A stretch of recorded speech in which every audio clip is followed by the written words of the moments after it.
നമസ്കാരം, എല്ലാവർക്കും പുതിയ വീഡിയോയിലേക്ക് സ്വാഗതം. മാമാപാസം വീണ്ടും വീണ്ടും തുളമ്പി നിൽക്കുതേ. എലിസബത്ത് ഓരോ ദിവസം പുതിയ പുതിയ വിവരങ്ങൾ, ബാലയുടെ സ്നേഹ ഉപഹാരങ്ങളെ കുറിച്ചുള്ള വിവരങ്ങൾ പങ്കുവെച്ച് തുടങ്ങിക്കഴിഞ്ഞപ്പം ബാലണ്ണന് മിക്ക പൊറുതിയില്ലാതായി. അപ്പം എന്ത് വിചാരിച്ചു, വേണ്ട പൊണ്ടാട്ടി ഇറങ്ങട്ടുമേ. അങ്ങനെ പൊണ്ടാട്ടി ഇറക്കി വിട്ടു. ഇന്ന് പൊണ്ടാട്ടി ഒരു കെട്ട് പേപ്പർ വാറ്റ് അങ്ങ് ഇരുന്ന് പറയണം, എന്താണ് മാമാവെ എന്തിന് ഇങ്ങനെ പറയുന്നത്? മാമാവെന്ന് സ്വീറ്റ് ഹാർട്ട് ആർക്ക്? കോകിലയ്ക്ക്. മറ്റുള്ളവർക്കൊന്നും സ്വീറ്റ് ഹാർട്ട് ആയിരുന്നില്ല. അപ്പം മാമാവെ പറ്റി കോകില അങ്ങ് വാതോരാതെ പ്രസംഗിച്ചു തുടങ്ങി. അത് രണ്ട് പെൺകുട്ടികൾ അനുഭവിച്ച കഷ്ടപ്പാടായിട്ട് കോകിലയ്ക്ക് തോന്നില്ല. കാരണം മാമാവെ എനിക്ക് ചിന്ന വയസ്സിലേ പിടിക്കും, മാമാവെ എനിക്ക് ரொம்ப പിടിക്കും. മാമ കാറിൽ പോയപ്പം ഫ്രണ്ട് കൂടെ കാറിലേറി എയർപോർട്ടിലേക്ക് പോയി ഒന്നുകൂടി അത് കാണാൻ. അപ്പം മുമ്പേ ഈ പാസം തുളുമ്പി നിന്നത് കൊണ്ട് മാമ ഇപ്പൊ ചെയ്യുന്നതൊന്നും തെറ്റായിട്ട് തോന്നിയിട്ടില്ല. അതായത് മുമ്പ് അവരോട് ചെയ്തതൊന്നും തെറ്റായിട്ട് തോന്നിയിട്ടില്ല. പിന്നെ എന്താണ്, അവര് വളരെ നിമ്മതിയായി ജീവിച്ചു പോവേണം. നിമ്മതിയായി ജീവിച്ചു പോണ അവരുടെ ലൈഫിൽ എന്തിനു പ്രശ്നം കൊണ്ട് വരുന്നത്? ഇതാണ് കോകില ചോദിച്ചുകൊണ്ടേയിരുന്നത്. ശരിയാണ്, നിങ്ങൾ നിമ്മതിയായി ജീവിച്ചു പോകും.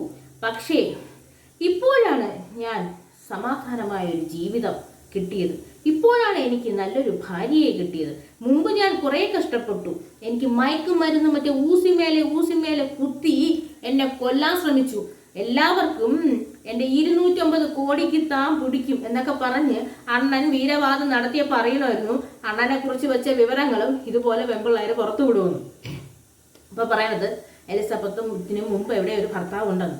എലിസബത്തിന് മുമ്പ് ഭർത്താവ് ഉണ്ടോ എന്നുള്ളതല്ല ഇവിടെ ചോദ്യം. ഇവിടെ ചോദിച്ചത് എലിസബത്ത് ബാലയുമായി ജീവിച്ചിരുന്ന കാലത്ത് എലിസബത്ത് അനുഭവിക്കേണ്ടി വന്ന പീഡനങ്ങൾ, അതിനെക്കുറിച്ചാണ് എലിസബത്ത് പറഞ്ഞത്. എന്തുകൊണ്ട് എലിസബത്തിനെ ഡിപ്രഷനിലേക്ക് കൊണ്ടുപോയി സ്വന്തം അനുഭവങ്ങൾ. ഇതാണ് എലിസബത്ത് യൂട്യൂബ് ചാനൽ വഴി പറഞ്ഞത്. പിന്നെ അതുപോലെ തന്നെ എലിസബത്തുമായി ജീവിച്ചിരുന്ന സാഹചര്യത്തിൽ തന്നെ എന്തിന് കോകിൽ അവിടെ കടന്നു വന്നു.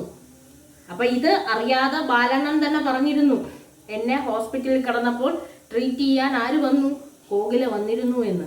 അപ്പോൾ ഒരു ഭാര്യ നിലവിലിരുന്ന സാഹചര്യത്തിൽ ബാലണ്ണന്റെ കോകില അമ്മച്ചി അവിടെ പോയത് ശരിയാണോ തെറ്റാണോ? കോകിലയെ സംബന്ധിച്ച് ശരിയും മറ്റുള്ളവരെ സംബന്ധിച്ച് അത് തെറ്റുമാണ്.